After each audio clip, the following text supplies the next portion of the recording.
వారిని వింటాడు. ముగించుకుందామండి. దేవుని ఎందుకు ఆరాధించాలి?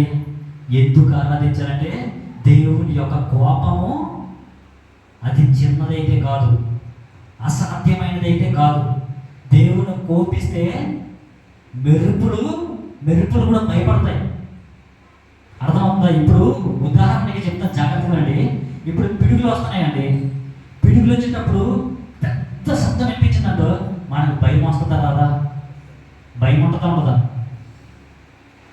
ఉంటుంది. మేము మొన్న ఒడిశాకి వెళ్ళాం జోకరంతో. ఒడిశాకి వెళ్ళేటప్పుడు సగం రోడ్డులో ఉండేటప్పుడు చాలా గట్టి వర్షం పడిపోయింది. అది ఏ కొండో తెలియదు, మరి చాలా ఎత్తుగా ఉంది. అక్కడికి వెళ్ళేటప్పుడు సగం మధ్యలో ఏమొచ్చింది? వర్షం వచ్చేసింది. జస్ట్ చిన్న చిన్న చినుకులు పడ్డాయి. పిడుగులు అక్కడెక్కడో పడుతున్నాయి, చాలా దూరంలో పడుతున్నాయి అనమాట. ప్రాంతం వేరే ప్రాంతంలో. ఇక్కడ చినుకులు పడుతున్నాయి, అక్కడెక్కడో ఏం పడుతుంది?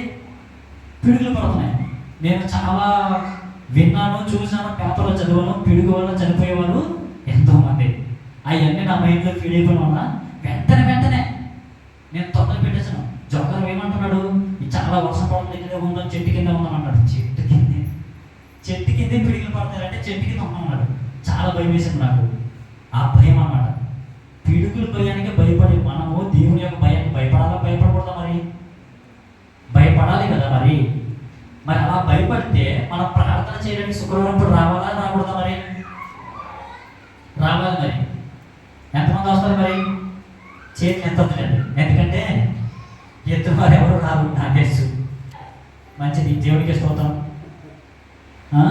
రావాలి. మరి ఖచ్చితంగా శుక్రవారం పూట ప్రార్థనకు రావాలి. ఎందుకంటే అందరి గురించి ప్రార్థన చేస్తున్నాం. రైట్.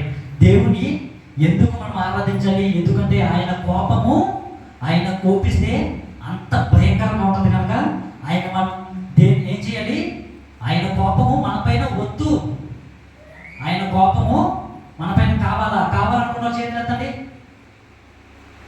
నేనే ఎత్తాను, సారీ. ఆయన కోపము మనపైన వద్దు. ఒకవేళ వస్తే చాలా భయంకరంగా ఉంటుంది.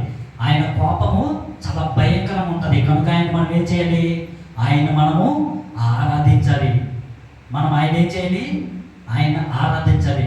మళ్ళీ ఆయన ఎందుకు మనం స్తుతించాలి?